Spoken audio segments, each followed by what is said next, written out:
So just as a very, very, very square one place to begin, there's much to unpack in the word advocacy, even though we use it all the time. We often find, especially when trying to explain our work to others, particularly the very people that we want to involve in our work through outreach to the communities that we are here to represent. There is a big challenge in the use of the word advocacy, partly because it does not translate readily to many of the languages that people in our community speak. And even if it did translate perfectly, it has a lot of different meanings and a lot of different uses. So one helpful place I always think to start is to just have some kind of baseline understanding or definition of what could be included in the word advocacy. And so I start from a very broad definition because it just has so many different variations that we might take up, which is actions promoting justice in society, systems, and structures. And those actions could be public, they could be private, they could be some combination of the two. But in some way, they all need to be seeking some movement toward justice, socially, economically, environmentally, but in a systematic or structural way. And I'll get into some more examples of what that could look like and what it could mean. But that's a starting point. Hi, Beth. Hi, welcome. So a way that I've developed and found helpful over the years in explaining what advocacy can look like practically is to think of it either as like a three-legged stool or three short phrases, three categories or buckets of activities that we could think of as advocacy. And so my shorthand for those three are getting in the way, getting out of the way, and modeling a new way. I'll explain what I mean by each of those. First, getting in the way is maybe the most obvious form of advocacy and the one that most people tend to think of first. It involves, one person speaking on behalf of another, standing up for another, particularly a person or a group of people who aren't able to stand in that space or speak to that particular authority themselves, probably due to the very injustice that you're speaking against. And so that takes forms that are tend to be very visible and more public forms of advocacy, like participating in a public demonstration, standing in the street, holding up signs. But it can also be things like making a public statement, which most people would be familiar with, say, in like making a statement at a town hall meeting or something. But in the UN context, for us, getting in the way can look like making an oral statement during a UN conference, or simply raising a hand to take a turn to speak during a UN meeting, which, we know those are actually called interventions for a reason, because it is about getting in the way of something in progress that we wish to influence or stop. But getting in the way could also include actions like writing letters or having meetings with government representatives. And of course, to the extent that we each can, it also involves participating in whatever political system affords us rights to participate in it. Because most people have a right to participation in some political system somewhere in the world. And so we should, as advocates, take advantage of all of those opportunities as well. And we do occasionally get involved in some physical protests ourselves too, or at least more demonstrations than protests most of the time. But there will occasionally be some kind of public gathering or rally or demonstration, which tends to happen just on this side of the street, since we're not allowed to do any of those kinds of activities on the block or within the building of the UN itself. But you may already be aware there's a common gathering point just down the street, one block here, the steps with the Isaiah passage from the Bible. That's one common meeting place for demonstrations. The other being Dag Hammarskjöld Plaza, down there on 47th. And those are both permissible locations for gathering and demonstrating, but kind of in view of the UN. But other times, and you'll see this around the city too, sometimes demonstrations will happen outside specific offices or specific missions. If there's a particular government that the group wants to address, they might just go demonstrate outside that mission. In fact, right now, as we sit here and do this training outside the US mission is a small contingent of people. That they do it. I think they do it every day now. It's just a small group of people holding signs about liberation for Gaza that still needs to happen in their humble opinion, and they're literally right smack outside the US mission. So we do have a map that we need to get up on the JCOR site. I've been waiting for my intern to update it, but once that's done, we have a Google map of where all the missions are in Manhattan, and that could be helpful. The physical locations, just in case you ever have a meeting at one of the missions, it'll be nice to know where they are. But yes, they do have, and sometimes around General Assembly time, there's a huge police presence around Not here. sometimes, Always. Well, yeah, always. And more often, even when it's not General Assembly time, if there's something big about Israel or any hot spot area happening at the UN, New York police force is out. And that being said, of all the times I've seen demonstrations, I've never seen any skirmishes. Yeah. I've never seen anything go, awry. Everything has always remained civil that I've seen. So here are some examples in visual form of times that the community here has been involved in getting in the way. And the demonstrations are the most obvious, easiest to capture. Those are a couple of different climate marches in different years. And the one in the bottom left corner was during the Commission on the Status of Women. That was a demonstration related to women's role in peace and security. The bottom right was a mission visit with several of the religious NGO community members to the mission of Vanuatu to talk to them about some of their work for environmental causes, specifically that they had advanced a call to the International Court of Justice for an advisory opinion on holding, I think, both governments and maybe also private individual stakeholders accountable for damage to the environment. Vanuatu, by the way, is a small island developing nation in the Pacific. Okay. SID. So the SIDS. So I mean, it's alphabet soup. Okay. The small island developing state, if you will. And just I had never heard of them before. Right. And what's it called? Vanuatu. It's a member state of the UN. I met a diplomat from Sao Tome and I'd never even heard of it. Oh, sure. Yeah. Another small It was island. just like the ambassador and him, and that was the entire mission. Exactly. Yes. Exactly. And actually, one of the best pieces of advice I got from one of my predecessors was work with the small countries. They don't have enough money for staff. And so if you can be collaborating with them or doing research for them or working with them, they can reserve a room over at the UN just like any other state. And if it's a time when it's not really busy, your chances of being able to collaborate with them to get a space to do a program over at the UN are very good. And especially around climate, the small island developing states have been very active, especially in the Pacific. So Vanuatu leading the way. Yes.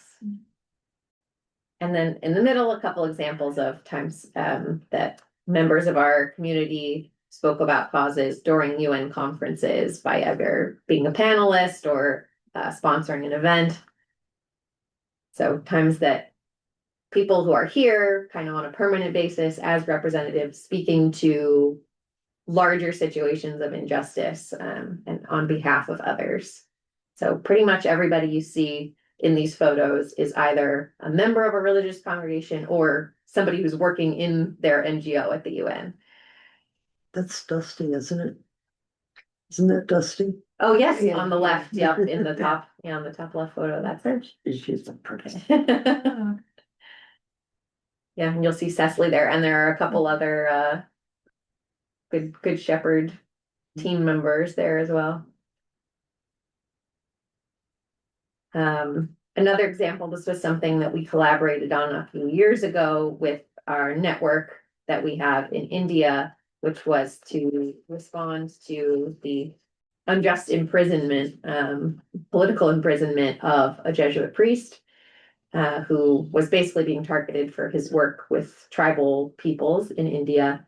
And so we had worked to gather quite a global petition with almost 9,000 signatures from almost 500 countries. And then we sent that to the High Commissioner for Human Rights. And there were also, as you can see there, some public demonstrations that were held in India for that cause as well. And we did manage to at least get a public statement from the High Commissioner calling on the Indian government for his release from prison. Get released. He did, but it was also under circumstances of this was during COVID, and he had contracted COVID while in prison, and unfortunately he did not survive that. So he did not, he was released from prison, but he went directly to a hospital and never went home from the hospital. We've also been involved in some coalition type advocacy for Haiti, responding to deep political dissolution and rising gang violence throughout that country. That involved working with many other groups, mostly faith-based groups who are based in the United States, and who were advocating for the United States to take on a stronger role in preventing the flow of illegal weapons into Haiti, which is we're the primary source of weapons. So that was basically the fuel for the gang violence. So that involved our participation in, there were public marches here in New York City, some demonstrations and visiting with representatives in Washington, D.C., and a series of many letters to different governments, permanent missions to the UN, as well as a couple mission visits with specific governments who were open to addressing the issue. Canada kind of taking the lead on that one, but Mexico and Ireland were also helpful. And there have also been a few times when members of our community have come together to put together, submit a report to the process called the Universal Periodic Review. Are you familiar with that? Slightly. Okay. Is it the human rights? Yes. So that one doesn't happen here. It happens in Geneva, and it's kind of one of the, I would say, stronger systems for accountability to governments in the UN. And this, I mean, isn't the United States supposed to be reviewed in November? Well, will be reviewed in November. We chose not to participate. So it November won't be 11th. reviewed, yeah. It won't be reviewed. But then like in April, people, the NGOs could submit. Yeah, It's several months in advance is when all the reports need to be submitted, but any NGO can kind of give some input. And one of the best things about this process is governments kind of critique one another and offer in the form of recommendation. Well, you can make observations, and you can also present recommendations for how they can improve the overall human rights situation in that country. And one of the important things is that we as civil society can also submit our own reports of observations and recommendations.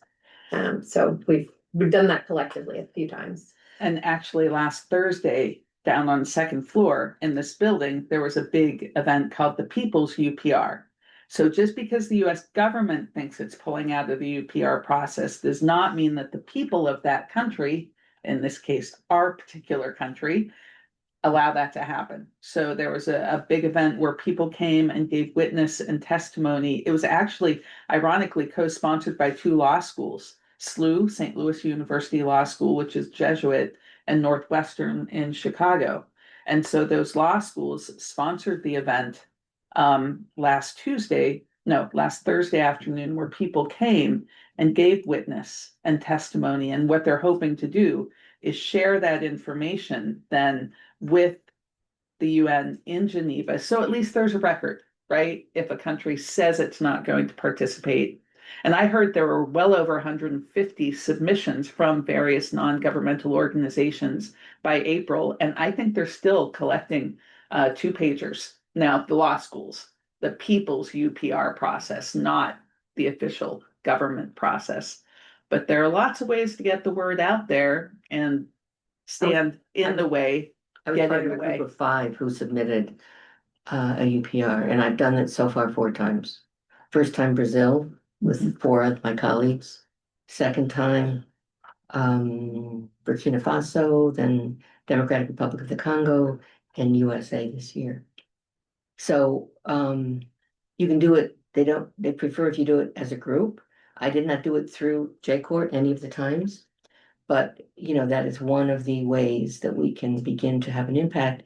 And then you can go back to what's on the website of the Human Rights Commission and see if your shadow report, what they call a shadow report, has been quoted. And it does. I mean, you can see exactly because they list them and then you can go back and forth. So, we know that we have been.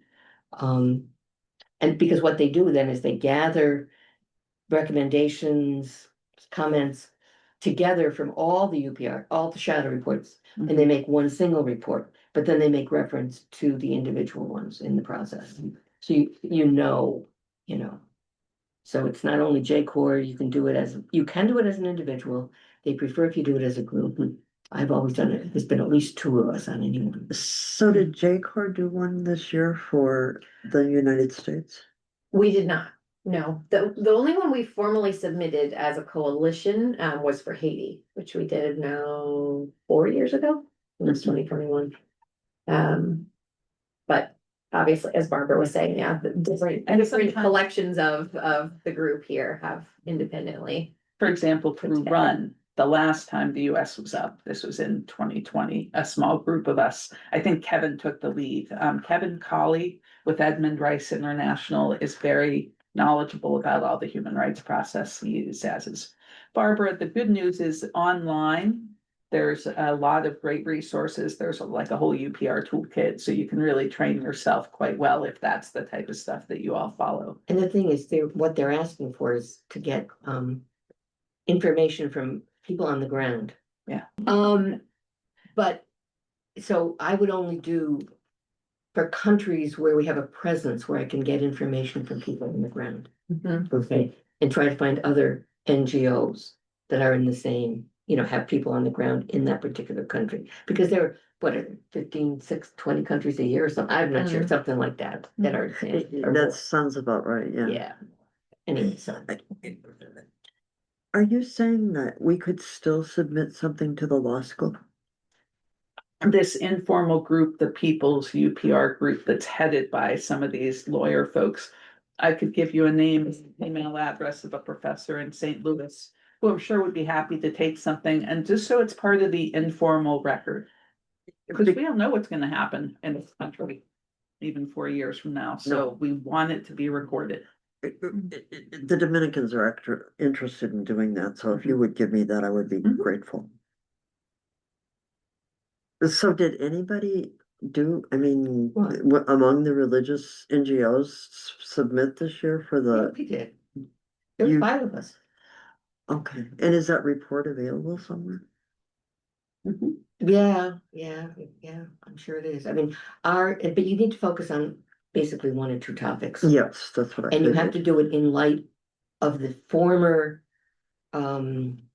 recommendations and what was done the previous time. And possibly if the country did a midterm report, which they don't all do in the United States, obviously they didn't do one. Right. You refer to that as well. So I mean, you need to know what they did, if they've made any positive changes, what some of the issues are. I mean, in the end, we basically, the 5 of us worked on different aspects of racism. That's what it was around. Okay. That makes sense. Environmental racism, racism of women, general, I mean, yeah, so that's where we were in immigrants, the different issues. Well, we probably would have done it, but with just with the way Dusty left and I got hired, it didn't happen, but Margaret and I did talk about whether that we might still do something, so, Okay, it doesn't officially go to the, no, but it. yeah, but it- Still, whatever. And it'll come back around again, or Yeah. so. yeah, And so they discussed these UPRs at the Human Rights Council sessions in Geneva. That's what right. those are for. That's right. Mhm. Yeah, it's a Have you major mentioned- process. Web TV yet? No, we haven't done any Okay. of that.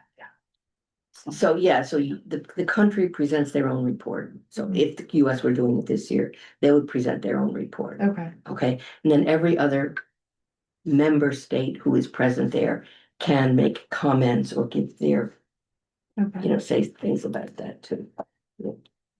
There's a chance they're sending me to Geneva in June to Oh, see really? that. Good. So this is Oh, good to yeah, know now. Mhm. Yep, that's what you'll be looking at. we have somebody in Geneva, yeah, Okay. any other Okura is in, And how are these different or similar to the there's reports from the special reporters? Rapporteur. Rapporteur.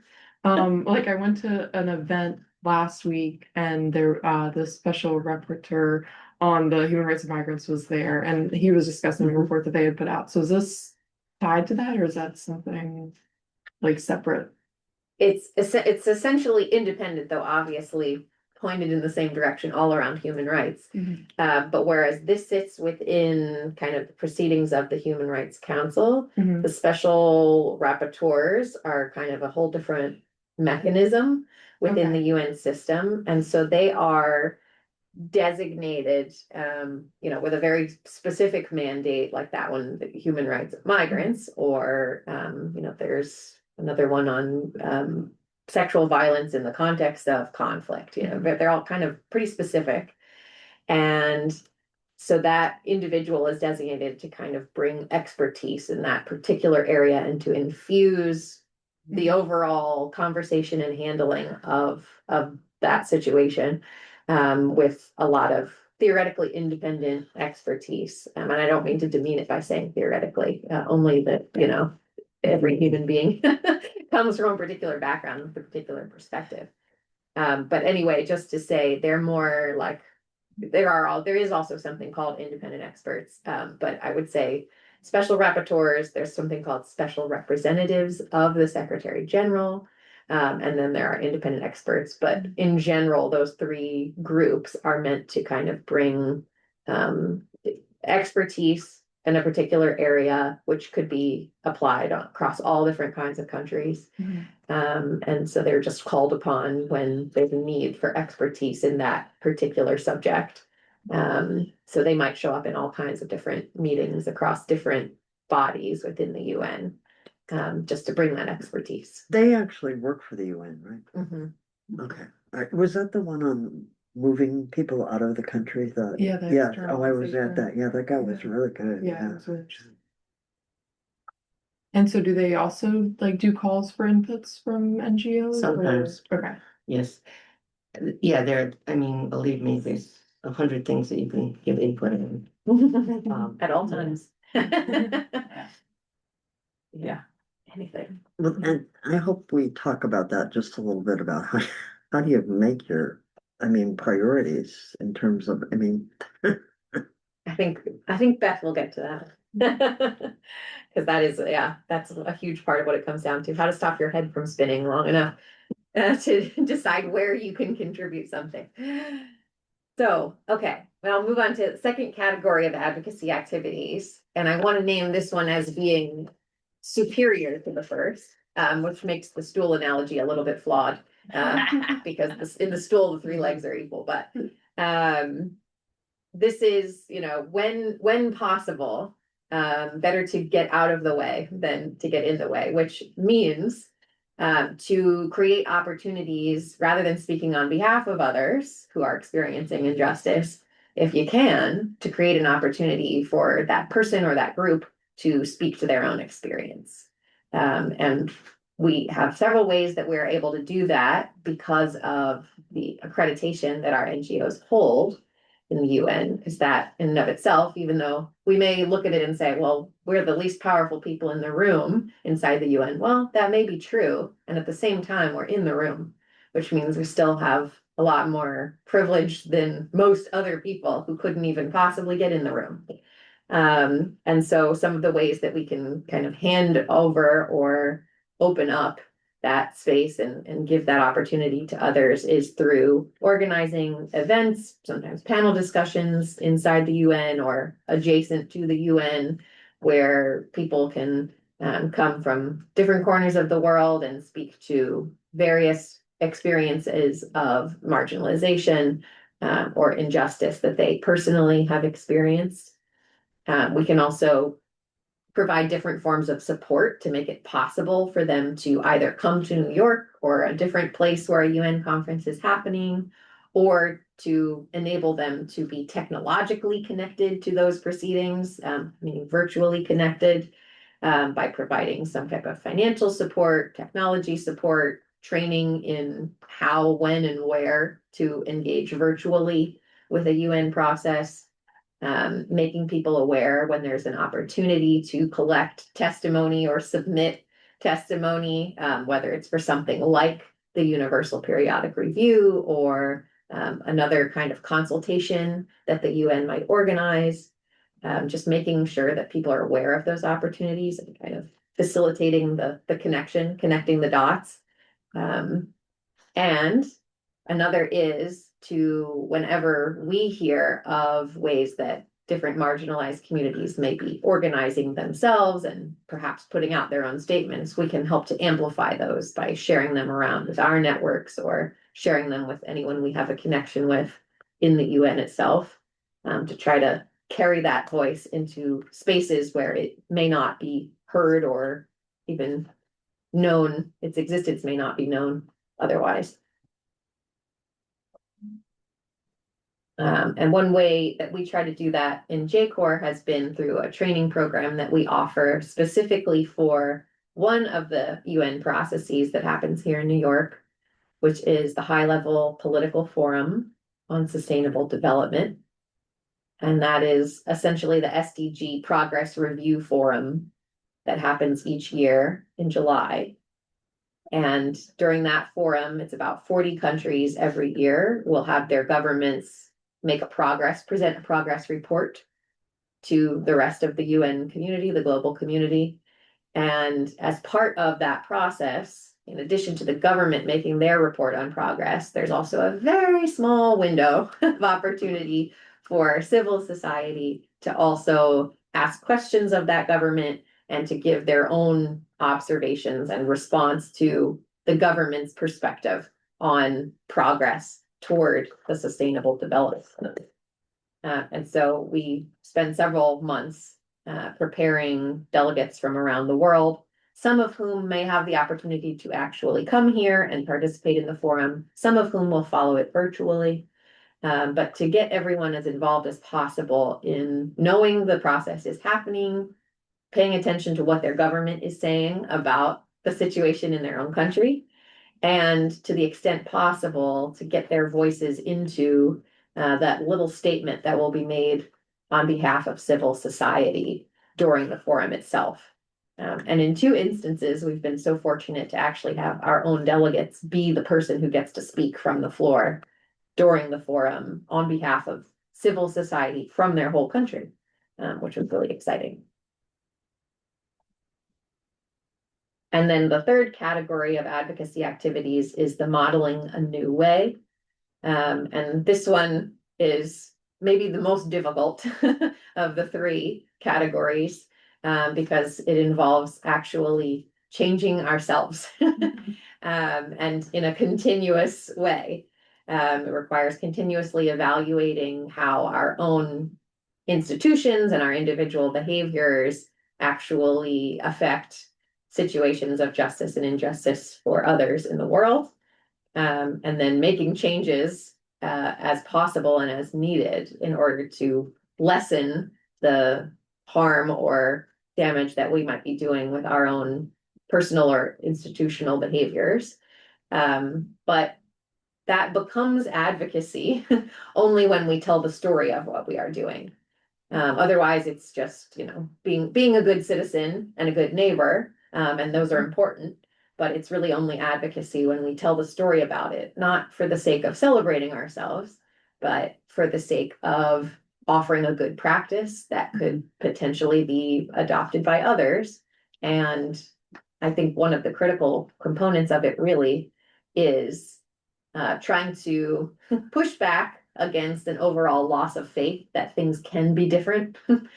Because one of the more discouraging phenomena I've encountered in conversations, both inside and outside UN spaces, is kind of the loss of the vision or loss of faith in the vision that the world could be just and the world can be peaceful, and that these things that we're striving for are not just a fantasy, but that they're practically achievable.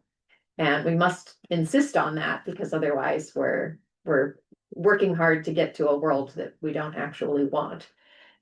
So in order to kind of provide evidence and push back against the notion that, oh, well, all these things you're saying are lovely, but they're really just a fantasy.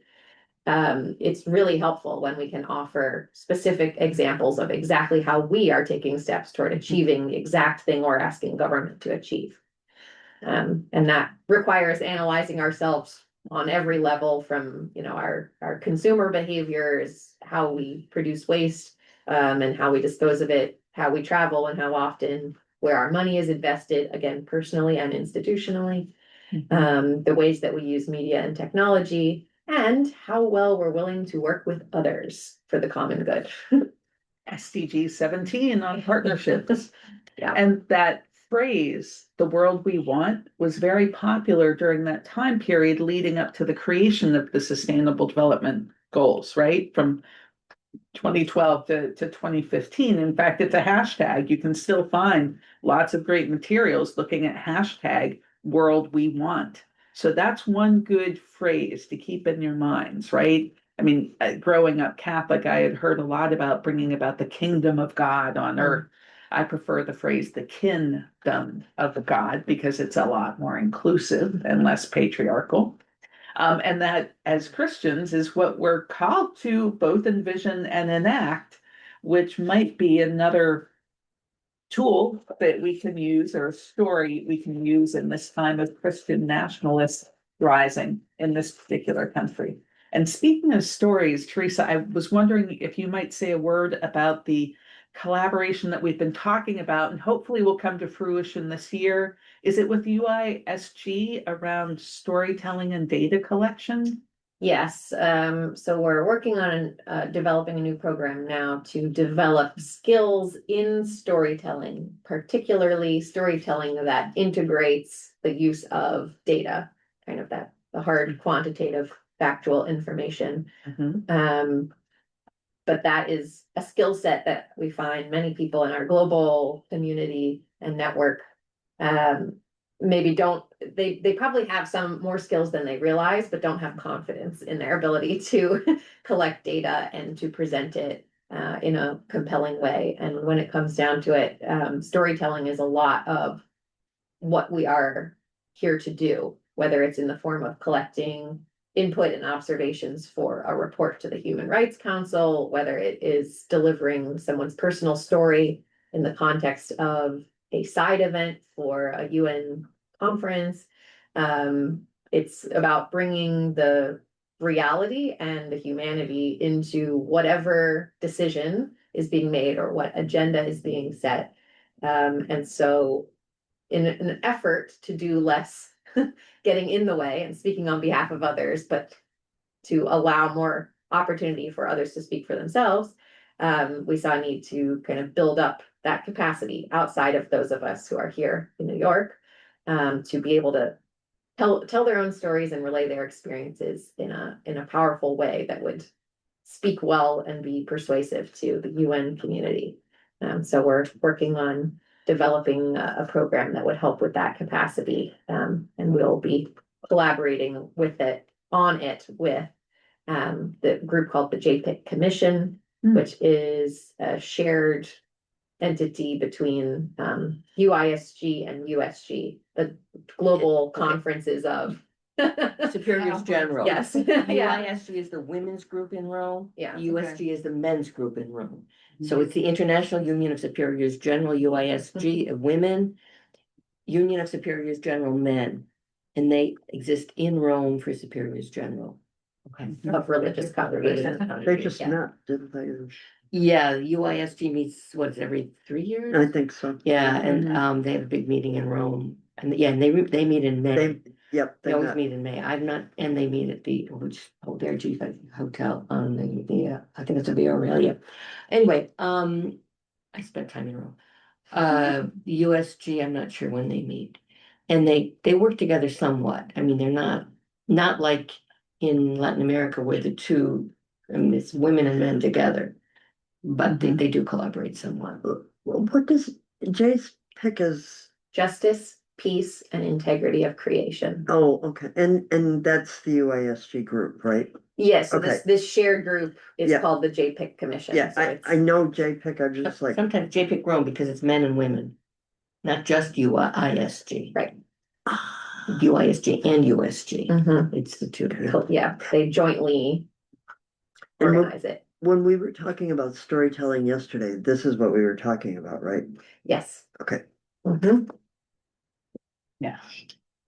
So some of the ways that we already model a new way for governments here at the UN is through the structure, which is kind of an organic an organic structure of these NGO committees and working groups through which we're modeling the kind of collaboration we would love to see from government representatives, which is groups coming together on a common interest with a common set of goals, and each, coming from different backgrounds. Many of them are faith-based with one faith or another, but not all. And coming together to try to advance justice in a specific area.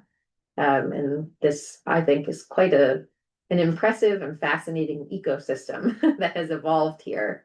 And in some ways, we can see it across the street in the way that governments form, friends of this issue, friends of that, friends of migration, friends of, I don't know, financing. There are several, I don't know them all, but they do sort of form their own organic groups too within governments. But I like to think they're modeling it after what we've done here.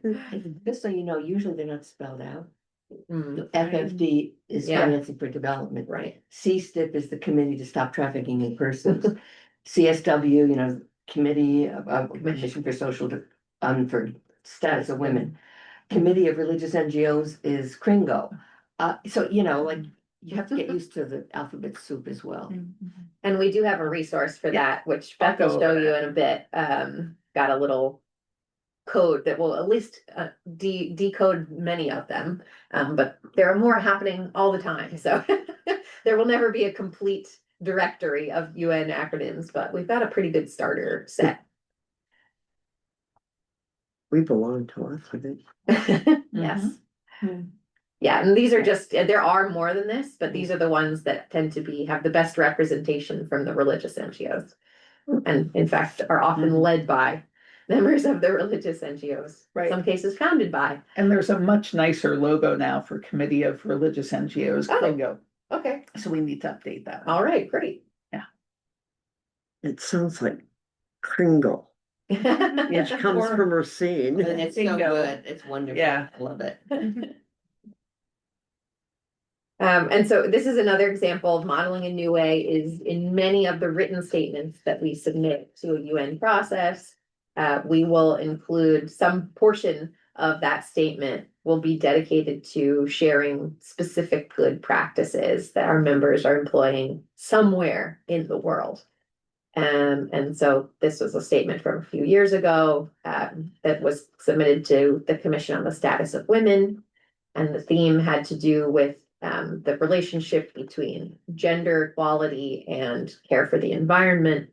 And so we offered a few examples of what a few congregations were working on. One example being Sisters of St. Joseph of Annecy and Kenoshan Daughters of Charity in India, who are providing housing and economic support to poor migrant and tribal women and girls who had been displaced by cyclones. and other environmental disasters. And then who also partnered in rebuilding homes that were destroyed in those disasters and encouraging the girls' leadership in throughout their programming about the harm and falsehood of gender stereotypes. And believe me, that's not with very few Christians are involved. I mean, sisters work with everybody. Right. And the people that they're serving, you get a minority of Christians. So that's my bit on advocacy and what it looks like here in practical terms. Trying to think if we should. We've been having some back and forth throughout. But are there any other questions that are at the front of your mind after that bit? Just going back to what we were just doing, so part of the way that we can contribute is by knowing those stories and bringing them to the forefront, right? I mean, we have people all over the world, so, we. Okay, I'm on the Haiti group. We've been working about 4 years now that we exist. And we've worked with missions and mission visits. I mean, sometimes they come to our place rather than we go to the mission itself. And we've had from different missions say to us, thank you for bringing us, because what we would bring are the stories of the people from the people in Haiti. Sometimes we get them to come online. Sometimes it would just be the stories that we would tell, all right? They appreciated it. They didn't know that. Mhm. They thanked us for that. Yeah. So to bring the stories is really, can be very, very significant. Mhm. I think this is just more my like unfamiliarity with the UN system as a whole, which I'm also trying to improve. But so we have like Good Shepherd is obviously on a lot of these NGO committees, so I feel like I've gotten like a good idea of those, and then with the written and oral statements. But then from there, I guess like where do the member states take that? Like how do these specifically influence the policy? Like with like I know there's like the third committee meetings and that sort of thing. Like I guess like what's the ideal? Like how does this shape out on like the UN policy side? If that makes sense. We usually don't know. Yeah. Okay. Well said. We don't know how we influence people. Mhm. Occasionally, it becomes obvious, like with the Committee for Against Homelessness. Mhm. But what it was a group of NGOs saying we need to talk about this. And then what you do is you find member states who are somewhat interested, and through them, they actually got that item on the agenda of the General Assembly. We can't do that ourselves. No. We have to work through a member state who has that access. But it's like most of the time we don't know what influence we have.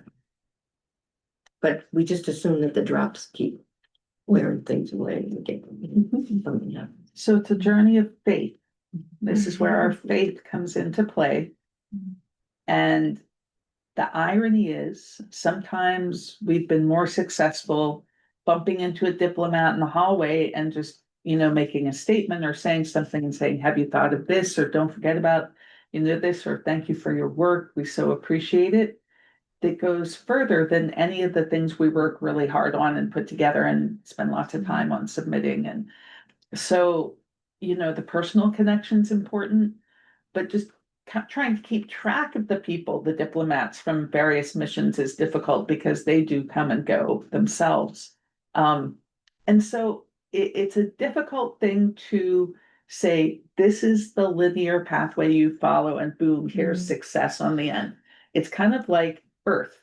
It's an ecosystem, and the whole idea is to keep things as sustainable and healthy as we can. There's no one way to win. It's not an either or, right? It's a very collective, both and then some. And ironically, one of our consultants we had this past year also happens to do stand-up comedy.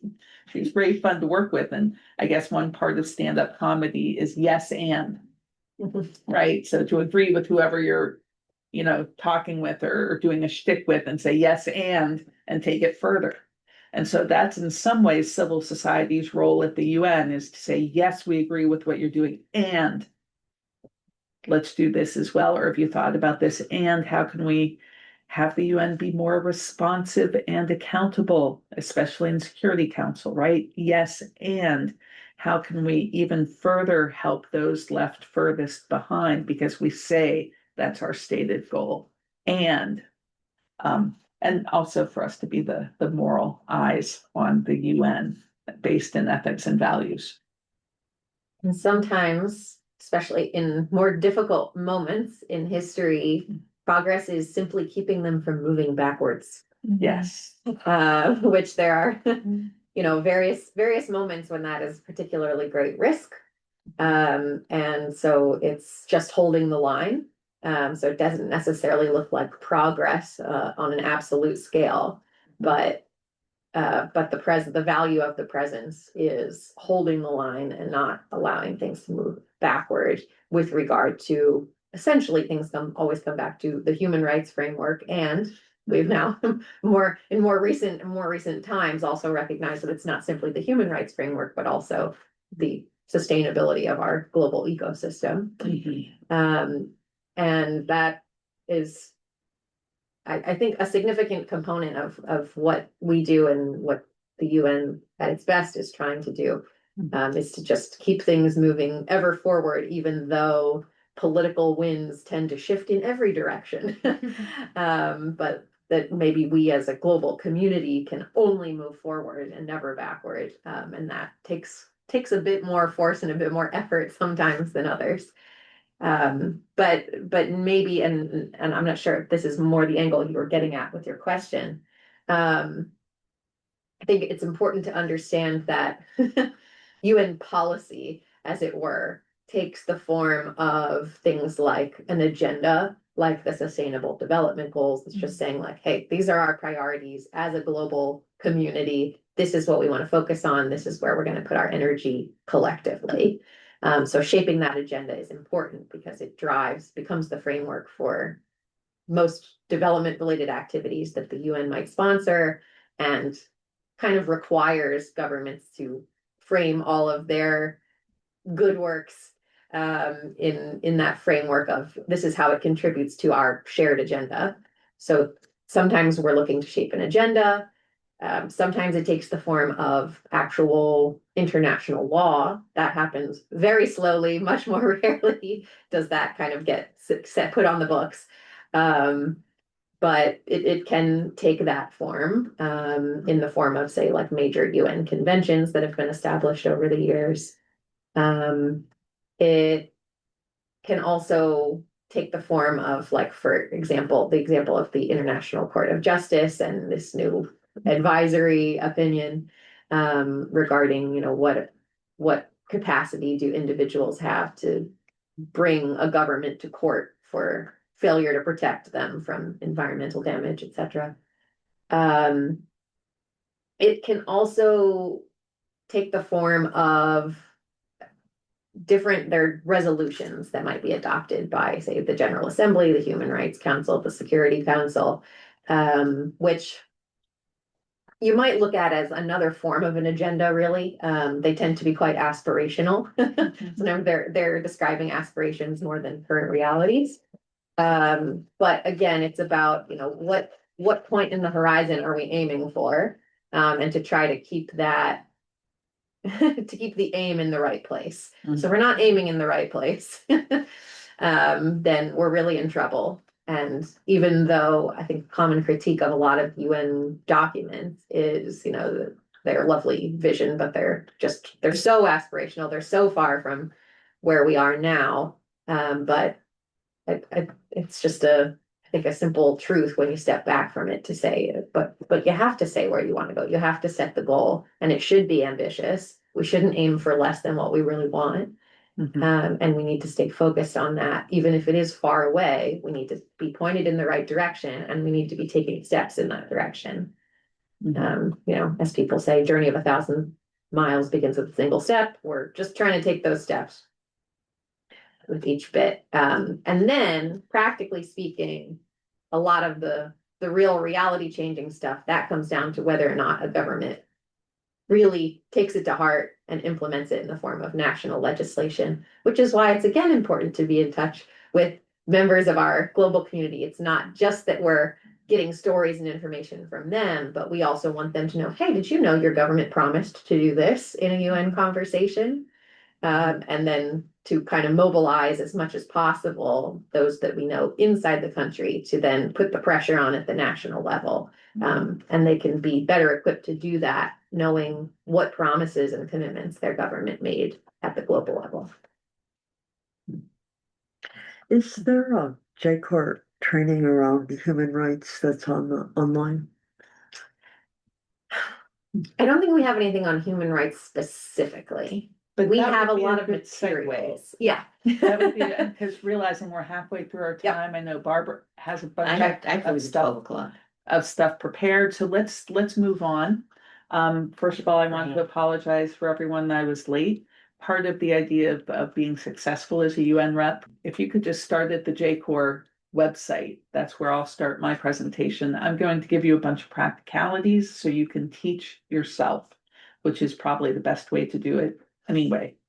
My advice about being successful as a UN rep is to begin your day with reflection. Part of the trick is really just being centered enough and present enough to do the work, because it's, as you've heard already, complex work. There is no visible, obvious success point. The successes come intermittently, so they're intermittent rewards at best. But small things like, even though you're welcoming new folks and helping people get oriented and find their way to their offices, does not mean one should not check in with the sisters with whom one lives to see what the priest is up to about having to paint the outside of the church, even though the inside of the church is falling apart, and one needs to move one's car. So that's why I was late this morning, because I had to actually go back out to Queens, come back into Manhattan, got to the point where I was up at 52nd and 2nd. I said to the lovely taxi driver, please let me out here, because at this point it's quicker to walk than it is to sit in traffic with you for another 20 minutes, even though I enjoyed his company. So practicalities. Always plan more time than you need. Always try and arrive early when you can. Always have an extra layer of clothing with you, because the UN is heated and cooled, depending on the season, for the pleasure of typically Western men in suits. Very important information. It can get quite cold in there. I find always having a scarf like Teresa has on today, a very helpful thing. Stay fit, take care of your feet. Lots of walking happens at the UN, and I learned the hard way right before the pandemic. Actually, I threw out my knee, and most of it was due to just not having proper arch support. It turns out, a little physical therapy got me right back in shape during the pandemic, even though I had to do it all with masks on, but turned out to be good timing. So it's important to know your limits. And you talked about knowing what to prioritize. Don't prioritize too much. There is stuff that can keep all of us busy for several lifetimes going on right in this very area. Even if we didn't ever set foot in the UN, there's plenty going on with civil society that needs to change. What you just said, Teresa, about modeling a new way, that, that is sometimes the most hopeful thing we can be doing, is recognizing, especially speaking as a woman who's been raised in this country, in these not so united states at the moment, there's a lot of unlearning I have to do about what makes for sustainability, for one, and for human success and interaction on the other hand, especially regarding getting out of the way and getting my voice out of the way, so voices from the grassroots, from the global south in particular, can be heard. So there's a lot of humility that happens with that as well. Did we do any kind of opening prayer or reflection? I have a brief one, if you don't mind. I know it's not exactly the right time. Well, maybe it is. Yeah, maybe it is. Maybe there's never a wrong time. Exactly. I invite everyone to ground your feet and close your eyes or look down and just listen to a brief reflection prayer that was adapted from a JCOR monthly meeting. Our world is currently burdened with many challenges. Poverty and inequality abound. Millions still struggle for life's most basic needs: food, water, shelter, healthcare. Earth is under threat. Climate tragedies continue to unfold. Injustice and human rights violations persist, especially against women and girls. Wars rage. Pandemics have shown us that they can lock down nations. Economic instability and unemployment grow. Education and skills gaps widen. Divine Creator, our world stands in need of liberation. 80 years ago this month, the nations of the world joined hands and proclaimed, "No one shall be left behind." We set our sights on the year 2030, a world where all will have access to food and clean water, safe shelter, healthcare, quality education, lives filled with meaning, where economic growth would be sustainable and just, and Earth would be cared for with wisdom and respect. We dreamed of societies that are peaceful, inclusive, and fair. Yes, Lord, the world came together with a collective dream and partnership for sustainable development goals was our chosen strategy. We still hold that vision aloft. Loving Creator, renew our courage. Teach us to walk together again, to serve Earth, all species of life, all ecosystems, to serve the most vulnerable, and to act with wisdom, compassion, and unity. Amen. Amen.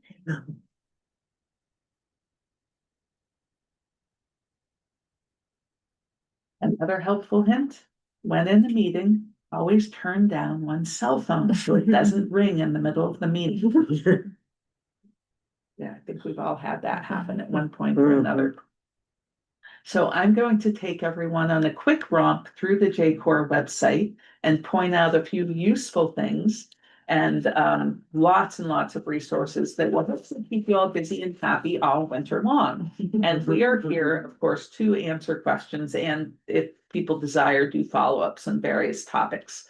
A quick word about the overall table of contents.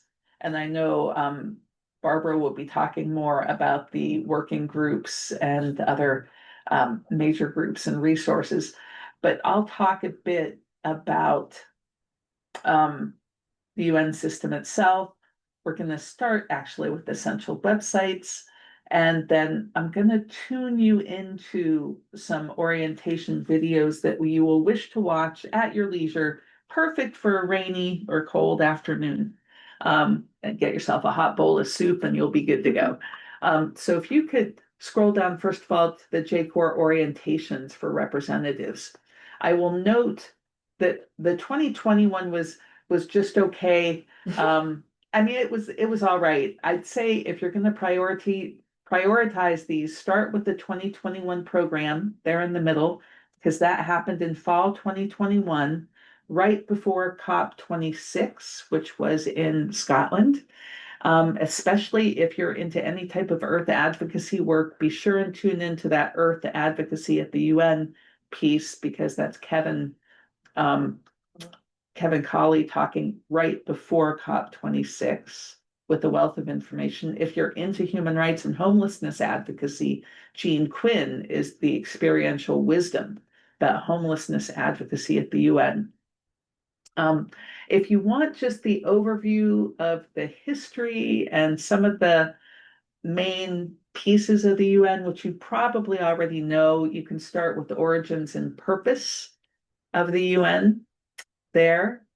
And that is something that I took the lead on. And then Teresa did role of religious NGOs at the UN, which is part of the presentation you just heard, which is a nice review for you. just a few quick, we'll make it like a little game show here. A few quick questions to gauge what you've learned already. So what year was the UN founded? 1945. Bingo, got it. And so what year was Commission on the Status of Women founded? 1990, 46. 46. 46, oh, It's been around for a long time. Hence we are I on. just learned that. I Yeah. just learned that when I was trying to do my piece, so anyhow, don't feel bad. for not saying. Yeah, something happened in 1990. yeah, well. 91 is when Mary Robinson was elected first female president of Ireland. That's worth remembering. But anyway, many of these commissions and this work has been around for a long time. Although, what year was UN Women founded, for example? I don't know. 2010. So they're only 15 years, they've only been around for 15 years. Does anyone know what preceded UN Women? UNIFEM, which is an outdated acronym, but it meant that many of the UN constituencies had little women's bureaus inside their offices, which is one way to do the gender work. But they found there was lots of repetition. And so they tried to pull it all together under UN Women.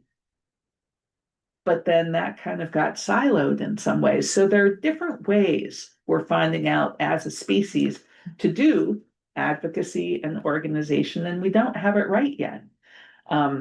So there's lots of history to learn. Be patient with yourself. There are lots of great videos out there, and we'll tune you into some of the things you can be doing. So I'd recommend starting with the 2021 program, then going to the 2022 program, which we actually did in, I think, January or February 2022 as a follow-up to that 2021 orientation. And so that goes into a lot more depth about those topics, and you'll get an overview of that today from our friend Barb. And so know that you have these. Exactly. Yeah, this is the big For me. overview today, but you can dig into more detail and then bring those questions to run meetings or to each of us individually, or, to the places you step into. And so if you could scroll down, please, Teresa, to essential websites. This is very helpful. Check these out. Now, that first one, the UN website, that's kind of a rabbit hole. If you have time to jump down into that, feel free, because there's a lot there. But the UN Journal is helpful because it gives you a daily online calendar of what's happening any given day. UN Web TV, I have found to be the most helpful because they give you a live schedule of what's happening not only in New York, but also in Geneva. So if you want to be following what's happening in Geneva, but you don't want to get up at 5 a.m. to watch it while it's happening, it's usually up on UN Web TV for a day or two. You can see what's happened recently without having to get up in the middle of the night, which might be really helpful to you, Anne, on Pacific time. It's not the easiest to navigate. You can do searches. I find it sometimes easier to just go back in time about what's happened recently, or if you have a good keyword that can sometimes help you find what you're looking for. And then in addition to UN News, I was going to ask Teresa if we could maybe under essential websites add Pass Blue to this list.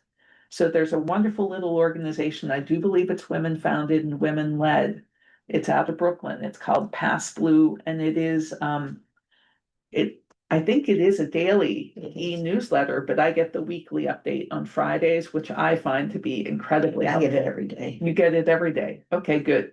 And it's called Pass Blue, and I do believe the website is simply passblue.org. And there's a newsletter you can sign up for. Yeah. You can sign up. Okay. And all of these websites are very difficult to figure out where you want to go or what you want to do. Okay, they're important, but they're not easy. Right. So, like when I was preparing this, I went in just for ECOSOC. There's an ECOSOC brochure. There's fabulous information out there, but you can't get to it through the UN website. Is all I'm saying. Okay, you need to use another way. So if you so I'm just throwing that. And so I didn't know that.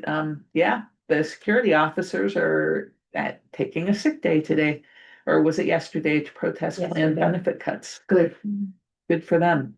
I Yeah. saw a really large group. I don't think it was just a tour group. It might have been, but when I was walking over here outside the gate, I don't know if it was tied to that. There don't was a know. lot of people waiting to get in. Well, it could be that it's just a group trying to go in for a meeting, but things are very, very slow because there are very Right, few right. officers on duty today. So anyway, it's passblue.com.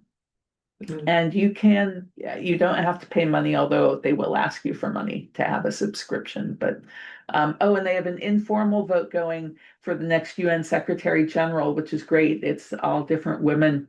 I voted. I think you can vote until Thursday or Friday, the end of October. And so feel free to put in your vote, and then they'll report on who it was. I think they did it last year, and I think Michelle Bachelet won. I can't remember. Anyway, thank you. Back to the UN system. Let's scroll down. And Teresa, could you please double click on the big ugly?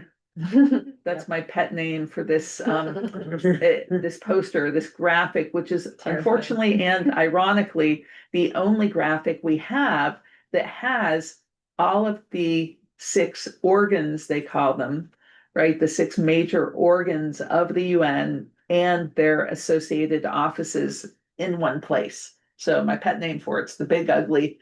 We have a big poster sized one in our office, and I do consult it. My first year, I consulted it on a very regular basis. I appreciate that it's color coded.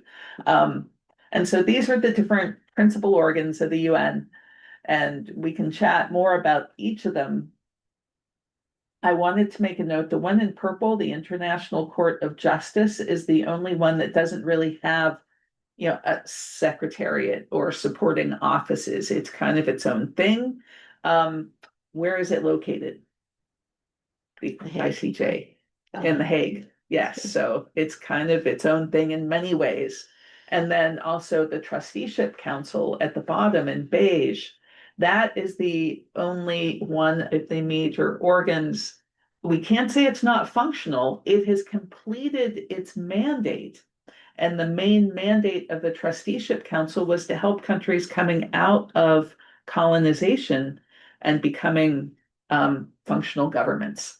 And so you'll notice when you're over at the UN on the 3rd floor, there is a big trusteeship council room, right? It's right between ECOSOC, right next to the ECOSOC chambers.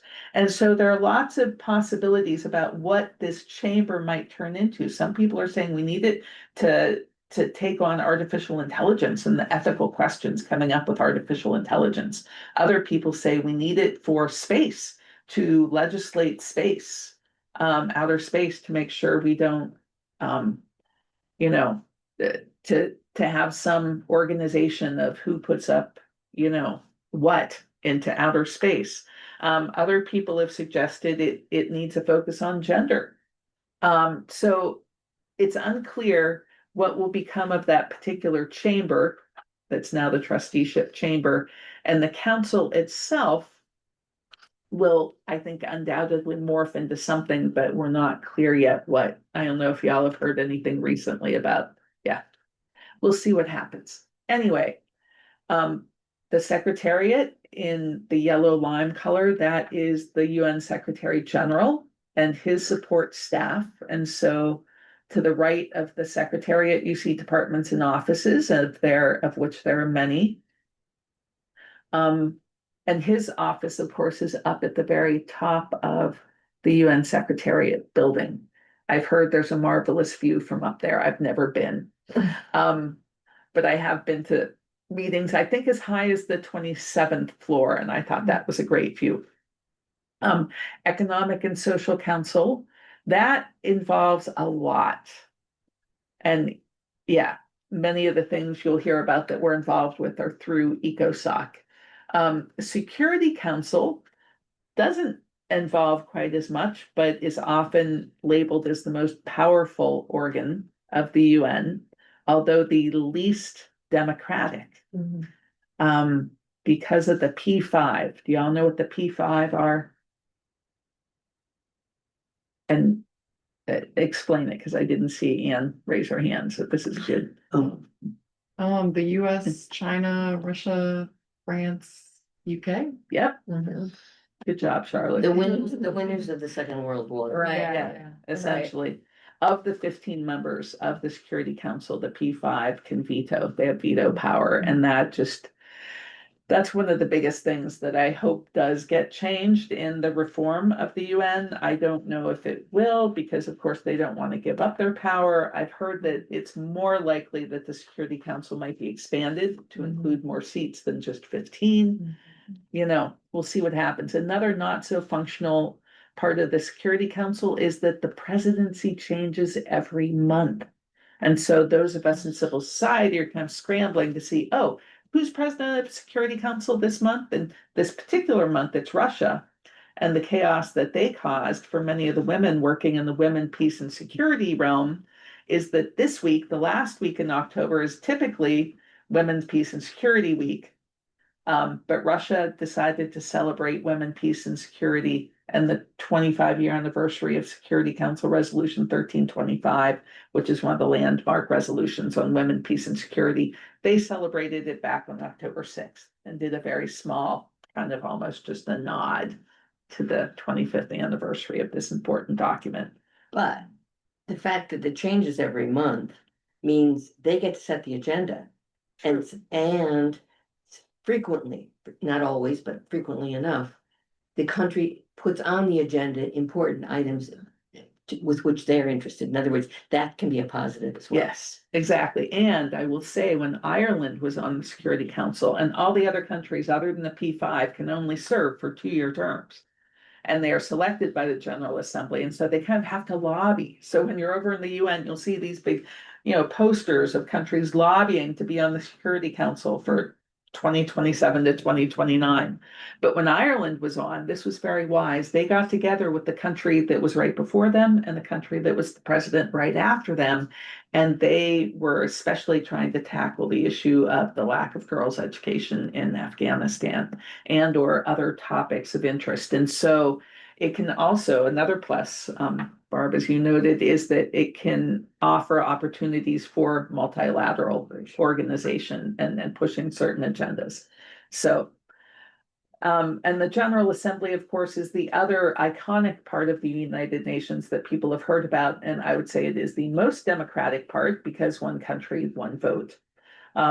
Anyway, know that the Big Ugly is there for you. It is right there on the JCOR website. You can refer to it anytime you want. You can get a hard copy over at the UN. Right, at the visitor center, which is very helpful. Their poster size. Yeah, That's good. yeah, very Hanging up helpful. on the wall. And let's go back, Teresa, to JCOR. Because there's lots of wonderful things here. So if you scroll down beyond that, here is a bit more about each of those 6 main organs. If you click on the blue part where it says main organs, and then under General Assembly, what I didn't note is that's where the Human Rights Council sits, and then the 6 committees. And I always forget what the committees are, so I'm really grateful. It's right here on the JCOR website. I reference this page a lot. Many of us do work more with the 3rd committee, but if you could go back up to the 1st, Teresa, that's one that I aspire to attend at some point because our community, the Loretto community, is very into disarmament, but I've never really had the opportunity to follow the 1st committee. Many of us are involved with work with the 3rd committee. Or the Human Rights Council. And, I mean, like we said before, there's enough here that it could keep all of us going for several lifetimes, just trying to follow all this work. So yeah, these great learning modules are the closest thing, your question, Anne, about trainings, about human rights and things like that. I'd highly recommend these training modules and then the overview of the international human rights system links. When you have time and you have a little brain space, that's when you would want to approach this to learn a bit more about it, because it will inevitably bring up more questions for you. But it's nice knowing that there's so many of these resources right now are all free and on the web. So you can go ahead and scroll down through the other main organs. We already talked about them, but there's links to more information and the UN websites about each of these 6 main organs, which is great. So if you scroll down to the NGO guide for consultative status at the UN ECOSOC, I think both of your organizations are accredited through ECOSOC, and there are actually three different types of ECOSOC accreditation. Ours is the least powerful. It's called roster. It basically means you're grandfathered in because we've been around a long time. But we don't have to do reports every 4 years, whereas I think your organizations do because you're more powerful. So you can click on that to get more information about consultative status with ECOSOC and what that means. Once again, a whole wealth of information there at your disposal. And at this point, I think I want to say just one other thing that I typically talk about when doing an introduction and overview of the UN is many people will say that the whole purpose of the UN is to prevent World War III, right? Which is a primary purpose, peace and security, and trying to, prevent war. And people say, oh, the UN's a failure because there's still war, I take issue with that as diplomatically as I can and say the UN actually has several other purposes, many of which are to help countries work together peacefully in harmony to build a better world, to explore sustainable development and what that means, or just sustainability. This assumption that we happen to have within Western economics that we always have to be growing and grow, and growth is what it's about. That's really not any God-given assumption for anything, really. That can be questioned. That's humanly created economic theory. Unfortunately grounded, I see it very much in patriarchy and mistaken assumptions that constant growth is necessary for success. I would say not. I am a proponent of circular economy, and I'm about to go explore that next month, being a visiting scholar at the Hazel Henderson Center in St. Augustine, Florida. Hazel Henderson was one of the first female economists. I don't know if she identifies as a feminist or identified. She's now passed. So that's one of my questions to find out. But she was certainly one of the first women doing economics as if Earth really mattered, and one of the first people doing what would now be called circular economics.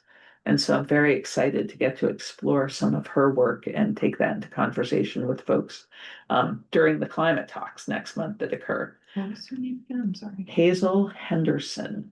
Yeah, and the website for her center will be going live next month as well. So really? we'll While you're have a little there? bit of a launch. Yeah. Oh, that's Yeah, we're exciting. just planning that now. Yeah, it really is.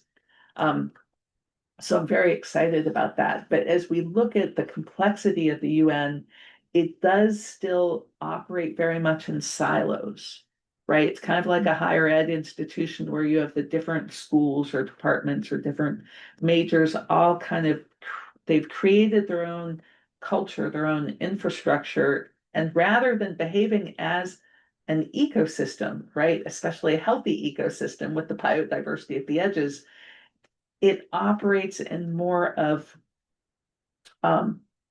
a siloed reality. And people are just waking up now. As humanity, we are just, Western culture, indigenous cultures have known this all along, but Western culture is just waking up now to the fact that silos might not be the best way to organize things. We might want to learn from our indigenous sisters and brothers about healthy ecosystems and what that looks like, and how the wonders that we have created, to give full appreciation and credit to the wonders that we've created in this beautiful city where you can get food from anywhere in the world, is one example of something that I know lots of young people strive for, and they want to flock to New York City. But really, how do we want to live together, right? What is the world we want? That is the question that we get to fuss with every day. And that's what makes me really happy to be here, is that we get to do it together through JCOR. That I'm very grateful for. But much of the work these days, it's as much pulling apart what we as humanity and the Western world have created as it is building where we want to go and what we want to be and what we want to do. And for more on that, I'm going to turn it over to Barb. Just the Conference of the Parties is not just for UN FCCC. Right. There's the Conference of the Parties on biodiversity. There's a lot of COPs. We usually think of it in terms of climate change. That's the main one that everybody knows about. But I discovered couple of years ago that there are just more than Yeah, one. and because like the ocean, now that the Mhm. ocean treaty, they're gonna have a COP in 2026. Yeah, Conference of the party, so just to The know, misleading yeah, usage of that acronym. yeah. Okay, so I need to leave in 20 minutes, so let's go for it, go for it. I put together, Thank you, Beth. yeah, she was, thank you, very good. Appreciate it. Um. Yeah.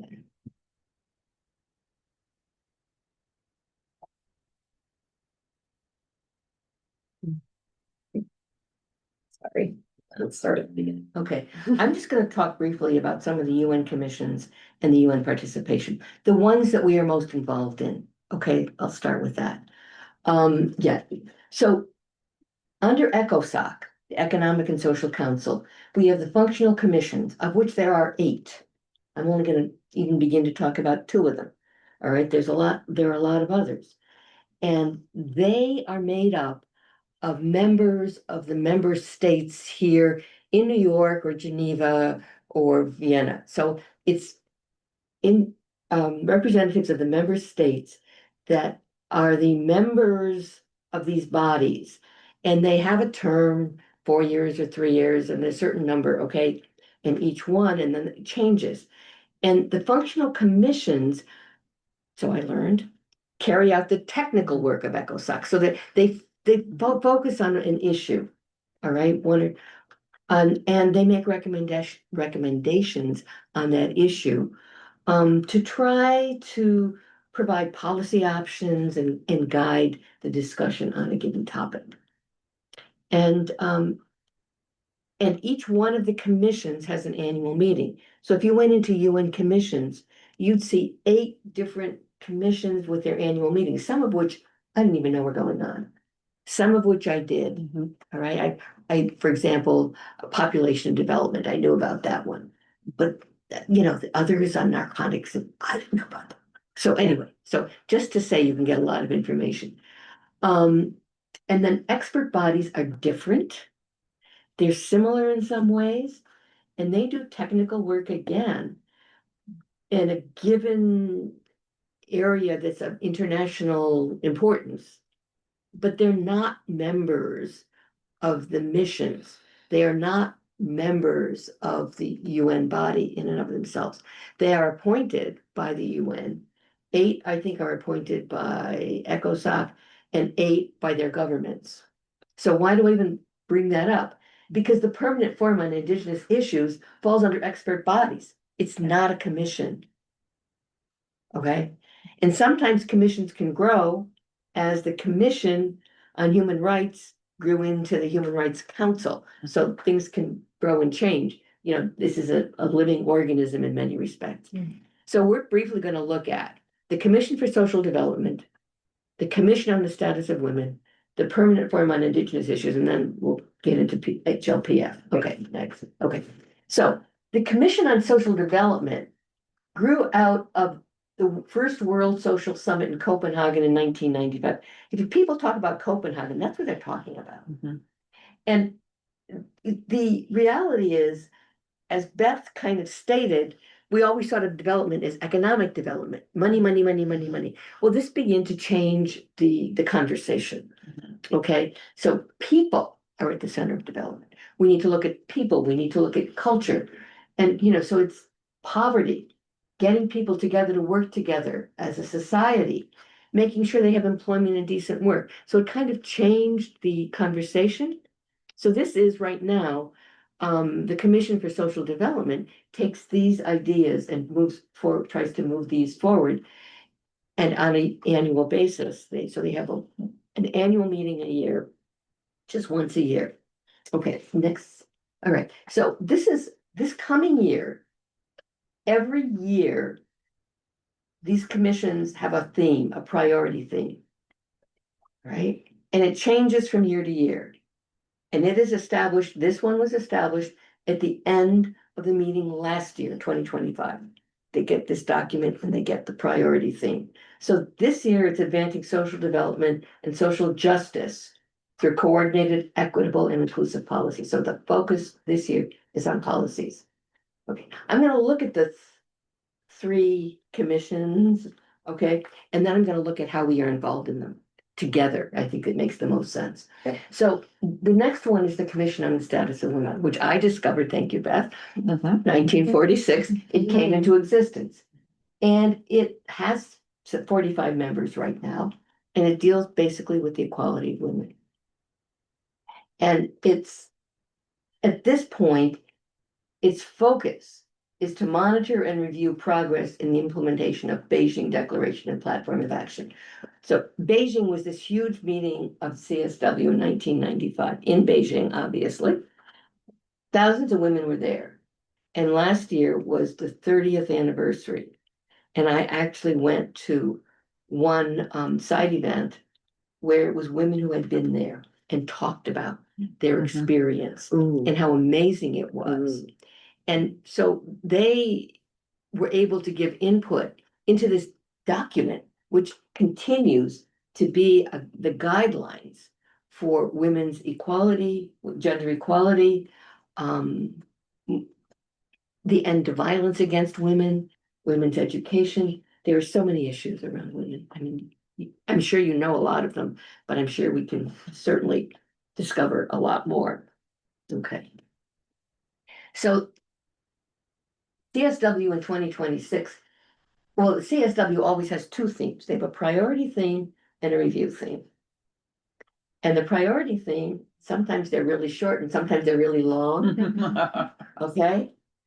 Ensuring and strengthening access to justice for all women and girls, including by promoting inclusive and equitable legal systems, eliminating discriminatory laws, policies, and practices, and addressing structural barriers. So the focus, you can see, is justice for women this year. So when we get involved in it, we need to focus on that particular item.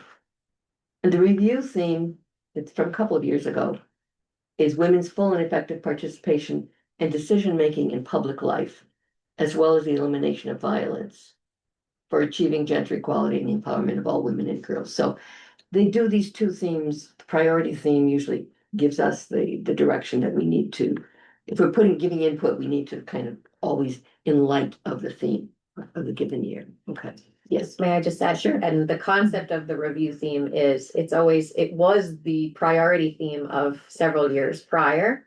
And so the concept of the review is to say, and how much progress have we made in the last few years on this? So it's remembering, it doesn't we don't forget the second we've had the theme, we have to revisit it to say, okay, and how are we doing on that now? Yeah. And then the permanent forum on Indigenous issues is not a commission, but it functions, for us, it functions much the same way. And for all of these, the Commission for Social Development, the Commission on the Status of Women, the Permanent Forum on Indigenous Issues, there are parallel NGO committees, as Teresa pointed out. So many of us work with those committees. Why? So we can have some kind of more input into the process of the commission. And so this Permanent Forum on Indigenous Issues, PFII, shorthand, is in existence only since 2000. Right? So you can see that this became an important topic only 25 years ago. Not that there weren't issues before that, there certainly were, but in terms of the focus of the UN, only for 25 years. So it's an advisory board to ECOSOC, and it deals with Indigenous issues related to economic issues, social development, culture, environment, anything that deals with the Indigenous throughout the world. And they come, believe me, from all over the world. It's fascinating, even just to see that their dress from all over the world. And you discover Indigenous people in places that you didn't realize there were any, like northern Norway, okay, and so forth. Okay. So the PFII this year has as a theme ensuring Indigenous people's health, including in the context of conflict. Certainly during COVID and around COVID, this was a huge issue in the Amazon region. I know that for a fact because we dealt with it. So, but health is certainly a great issue, and that will be the focus this year. Okay, so how do we participate in these commissions? Teresa has already given some indication of that, and I think, and Beth as well. Okay, first of all, the NGO committees. So like I belong to the NGO Committee for Social Development. Mary Ann, with whom I work, does the committee on women, and we're not involved in the committee on Indigenous issues, but you can be, and there are other committees that we talked about. Yeah. So in regard to the commission meeting, the annual commission meeting, we participate in the meetings. We come here, we sit there, we listen, we find out what's going on, and we can invite a certain number of our cohort, to be here. We can get badges for X number of participants. And it differs from commission to commission. Commission for the Status of Women is usually 20. The Commission for Social Development is usually 10. But it can vary, okay, from time to time. So we figure that out. So we invite people and give them some orientation and do that. We make written statements that Teresa spoke about, okay? We did one through the J Corps for the Commission on the Status of Women. That was, okay, the Commission on the Status of Women takes place in March. The written statements were due in October. October 10th. Yeah. The Commission for Social Development takes place in February. The written statements for that are due in mid-November. And the end, okay. So you have to kind of keep on top of this stuff. You have to go into the website and find out what's going on. We can also make oral statements. Now, oral statements are statements that are usually, you send the text ahead of time, and sometimes they're recorded, or you can do it in person. But you have to be there, and then they'll call you. So Or they might not. Or they call might you. not. Yeah, they might not And have, you don't know if you're gonna be yeah. on Friday at 6 o'clock at night, or, Yeah. it's a big question mark, but we have done that in the past, certainly. And then we have side events. Side events are events that we either in collaboration with a mission or on our own organize to bring people together to talk about a given topic. And so we might invite people from other places in the world. We might try to get an expert, maybe from a university, or somebody here from involved in like the International Labor Organization, or maybe UNICEF, or some UN organization, to bring expertise on the topic that we're trying to develop. And side events, officially, side events take place on the UN premises during the time of the commission meetings. But in order for that to happen, you have to have someone from a UN mission or UN organization who is working with you to sponsor you there. You can't just do it on your own. And they're costly. It costs money. You gotta pay.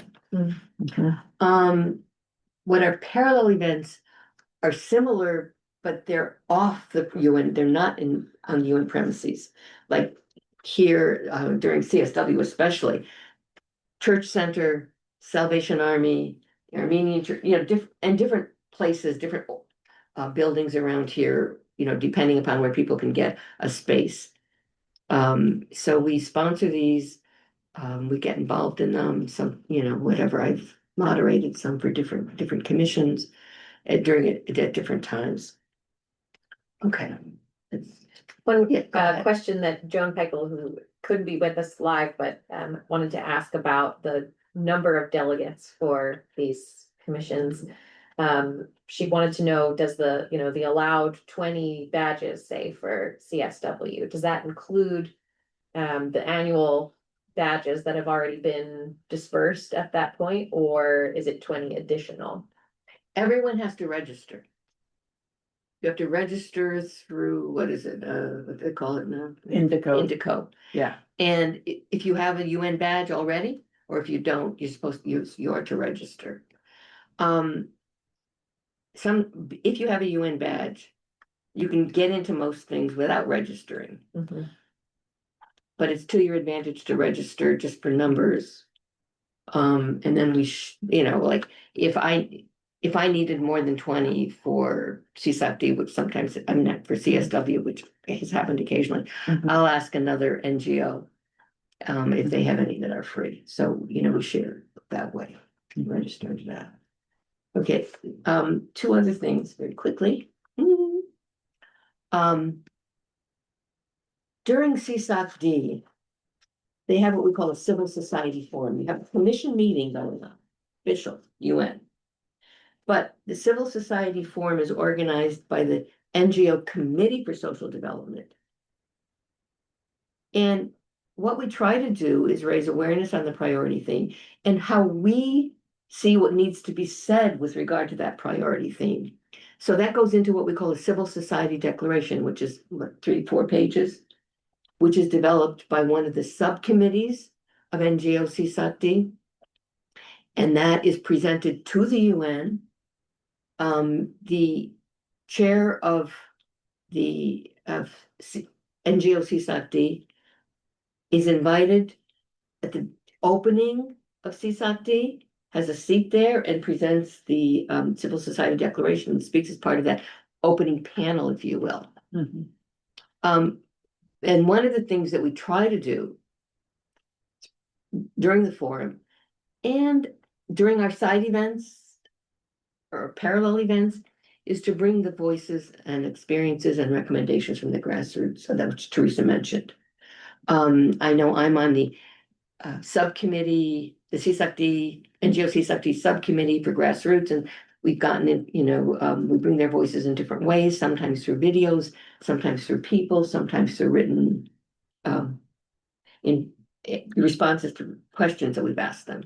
So we've done that and we continue to do that. We're going to do that. We'll do something in that regard for CSACD coming forward. And next, I guess. Oh yeah, I didn't do mine next. That was a problem.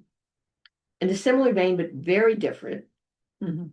is the NGO CSW forum. Mhm. That's huge. For CSACD, it's a 1 day or half a day event Yeah. on the UN premises. Yeah, it had been like 1 day, and now the last time it was half a day. With panels and discussion and so forth. NGO CSW forum goes throughout the whole meeting. It's totally parallel. It includes parallel events. It includes all kinds of information. And they say, why does it exist? To connect civil society, NGOs, and feminists with the official UN CSW process. They give trainings on advocacy. They give all kinds of possibilities, gatherings of different kinds. You have to register separately for this, what you do for the other forum as well. But this is incredible and it's very complex. And I think you've been a lot more involved in it than I have. So you can talk about it if you want. And it's parallel to the CSW. Okay, let's just do HLPF and then I'm hitting the road. Mhm. Okay, so the high-level political forum on sustainable development. There's been a high-level political forum for a long time. But the high-level political forum since 2012 exactly. But the high-level political forum on sustainable development began in 2017 because it's involved with the SDGs, as Teresa already said. So it's a follow-up and review of the 2030 agenda, which includes the 17 sustainable development goals and the Paris Agreement. And there's one other piece that I forget right now. There's three pillars to that. Anyway, you can come back to that. Okay. And 40 countries, an average of 40 countries a year do voluntary national reviews. I think there are 4 countries that have not done voluntary national reviews yet, one of which being the United States. It's just 3. Oh, just 3? Yeah, and one of them is the United States. The other 2 have considerably more reason not to have because it was Haiti and Myanmar. Okay. Yeah. All right. Yeah. And that's very interesting and important. And let's go to the next slide quickly. This year, the HLPF has as a theme, transformative, equitable, innovative, and coordinated actions. So working together for the 2030 agenda and its SDGs for a sustainable future for all. Is the HLPF successful. There's big question about that. Some people say it really needs to change and become more powerful. Each year it reviews 1, 2, 3, 4. 4 SDGs plus 17, so 5 SDGs. Hmm. So the focus this coming year, obviously, on the panels and the input is going to be clean water and sanitation, affordable and clean energy, industry, innovation and infrastructure, and sustainable cities and communities. So, if we're going to give input or do a side event, then we might look at those particular SDGs and focus on them. And certainly the work that Teresa does with VNRs, that does this. And the voluntary national reviews, as she already stated, are countries saying what they have accomplished or where they are with the SDGs. And some countries have done a VNR 3 times, or I think there might even be some that have done it 4 times. I'm not sure. Yeah, there are definitely at least 3. Yeah. Yeah, I don't know that anyone's done 4 yet. Okay, 3. Okay, let's just go to the last one and then that'll be it. So how do we participate in HLPF? We do side events, as we do for the commission. I've been involved in side events. Okay, frequently done here, not at the UN, but here, right? I just learned you can do written statements. There were 99 written statements last year. Okay, so I just discovered that today. So you can do rather lengthy written statements, and they had them all together in one document. What we focused on mostly is input for the VNRs, and there are 2 ways you can do that.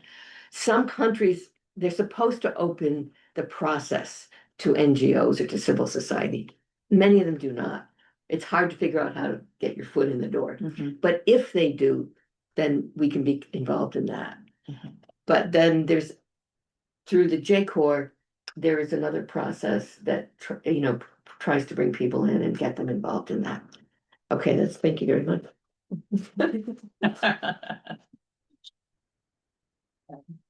We're gonna get this written stuff, right? Yes, Oh, and we're recording it, so. yes, we're Nice recording it because- and we'll also post everything just on that same page that Beth was walking us through on the JCOR website, which You've done real good, right? if you Yeah, didn't see, the pathway to it. So from the main menu on JCOR's website, there's a resources tab over here. Yes. Right. And underneath that, there's, UN orientation Yes. specifically, and that's where you'll It'll be, find. I've all done of that a this. few times. Yeah, if you can click on that again, Teresa, I just wanted to point out to folks that underneath, what, Barb was just talking about, Thank you, nice to meet you. We'll see you. if you could scroll down a little bit.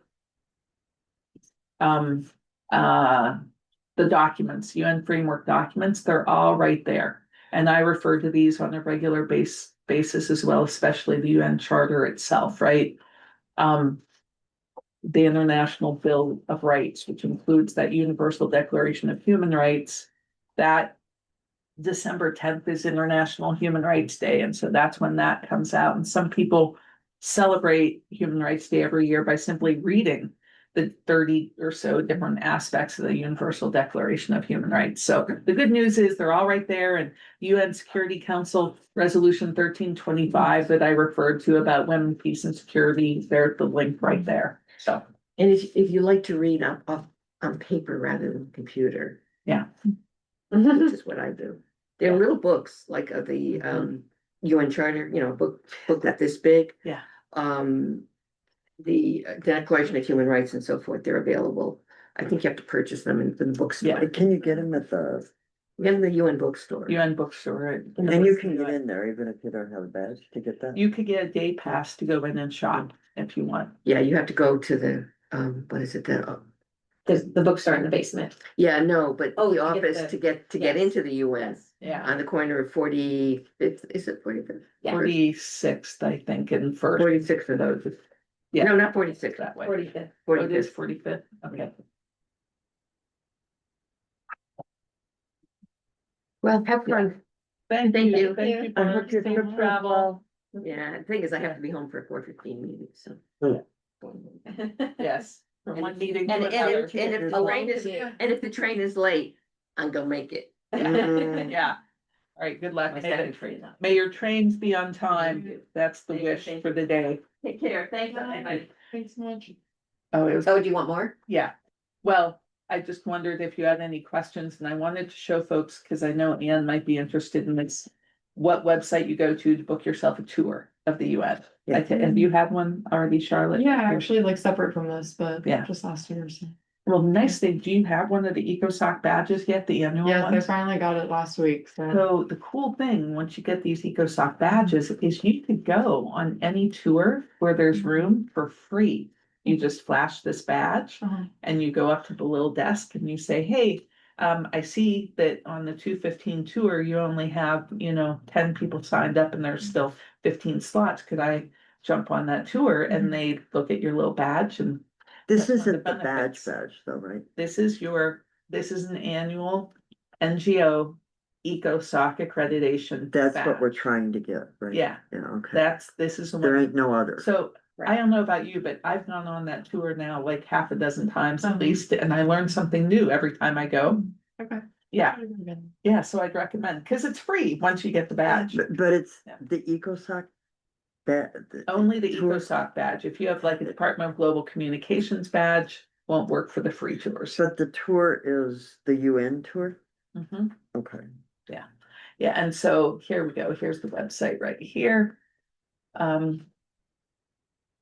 Yeah, un.org. Okay, .en.org visit tour. They also have a virtual tour you can go on, but I found that to be inadequate. Yeah, I tried that one. It Yeah. didn't really give you a lot of information. No, now they have special tours like a garden tour and an art tour and an architecture tour, which is great. But if you click just on, maybe if you scroll down, I want to help them see how to get to the calendar. So booking, that's it. Yeah, if you click on booking, purchase tickets, and yeah, click there. And they have like a little calendar that will tell you, click on in-person tours, view more guided tour, individual tickets. Yeah. English, select dates. You have to do a lot of clicking here, but okay, good. So let's click on today, the 28th, just so people can see browse Okay. availability. So they tell you all the times and how many slots are left for each tour. So Anne, if you wanted to I go could take make- one today at 3:30 or something, they have a guided tour in English. They have 16 slots left or 20 left at 3:45. It takes about an hour. Sometimes a little bit more, sometimes a little bit less. The stores are only open, both the bookstore and the gift store are only open till 5. And the price is, oh, now it's $26. Okay, it's gone up a little bit. It goes up a little bit every year. But then you'd click on it, and then what you'd need to do, Anne, is take your ID down to the pass office at 45th and First, and you go in there and they give you a day pass badge, and they'll want to see though, like a printout or on your phone or something, that you have a ticket to get in there. That really helps. Oh, so I should purchase a ticket and then, Yeah, I mean, you could just go in and ask for a day pass. But I found if you're gonna take a tour, they don't give you any hassle at all. Like if you just say you want a day pass, they'll say, well, why? Do you have an appointment?